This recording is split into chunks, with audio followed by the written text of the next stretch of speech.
Hello,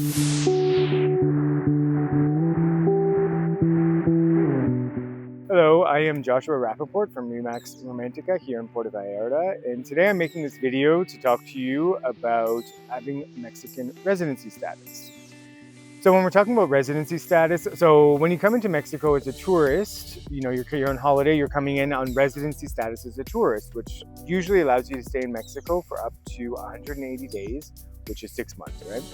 When you're applying for residency status, what we're talking about today is temporary or permanent residency status. And that allows you to stay, one of the benefits is it allows you to stay in Mexico for 6 months, for more than 6 months if that was your desire. One of the other benefits of having residency status is when you sell your property, it's one of the requirements, it's kind of like the base requirement, the base because there's requirements that come off of that, to be exempt or reduce your capital gains. So when you're selling your property for a profit, in Mexico, similar to the United States and Canada, there's going to be capital gains, and having residency status and other requirements are the ways for which you can either reduce or eliminate your capital gains. Another benefit to having residency status is you can open up a bank account in Mexico with a traditional bank. And so by traditional bank, I'm referring to like the equivalent of like a Wells Fargo or a Chase here in Mexico. There are some niche banks that maybe allow you to open up a bank account without having residency status, but they're not, the traditional kind of bank. And another big benefit, in my opinion, is you get to go in the Mexican line at the airport. So when you come into the airport in Mexico, you have to go through Migration, and there's the line for Mexicans, and then there's the line for all non-Mexicans. And in the Mexican line, although you're not a Mexican with residency status, you have residency status, but you're not a Mexican national, but you are able to go into the Mexican line. So in Puerto Vallarta, for example, in the airport, especially during the winter months in our high season, the line for foreigners is very, very long usually, and the line for Mexican nationals is much quicker. So now that we talked about some of the benefits, I want to talk a bit about the qualification requirements to obtain residency status. So a lot of people are under the impression that you can use the property that you're purchasing in Mexico to qualify for your economic requirement when applying for residency status in Mexico.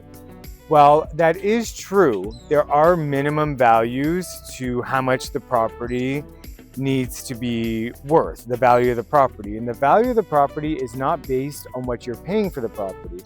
It's based on the tax value of the property, which is often significantly lower.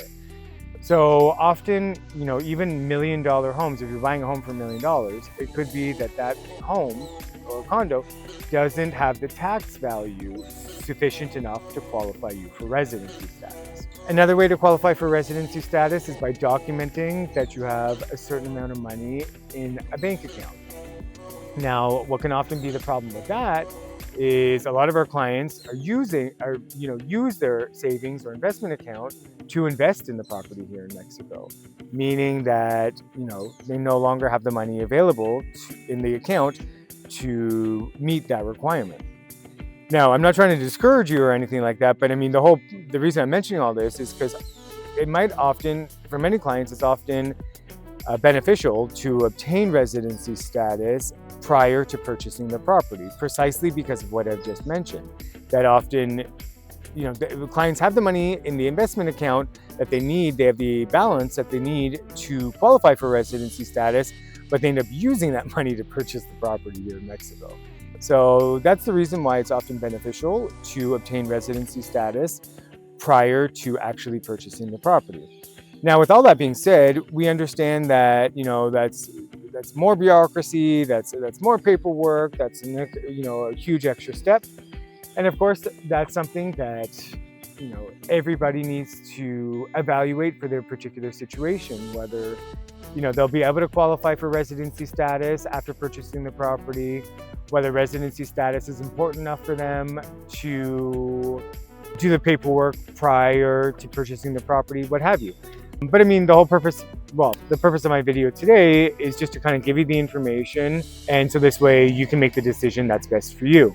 Here at REMAX Romantica, we're very happy to help you figure out all these issues or all these things that you need to know when you're purchasing a property in Mexico, expating to Mexico, etc. So please feel free to contact us, and we are happy to talk to you about obtaining residency status in Mexico, or any other questions you might have about property ownership here in Mexico.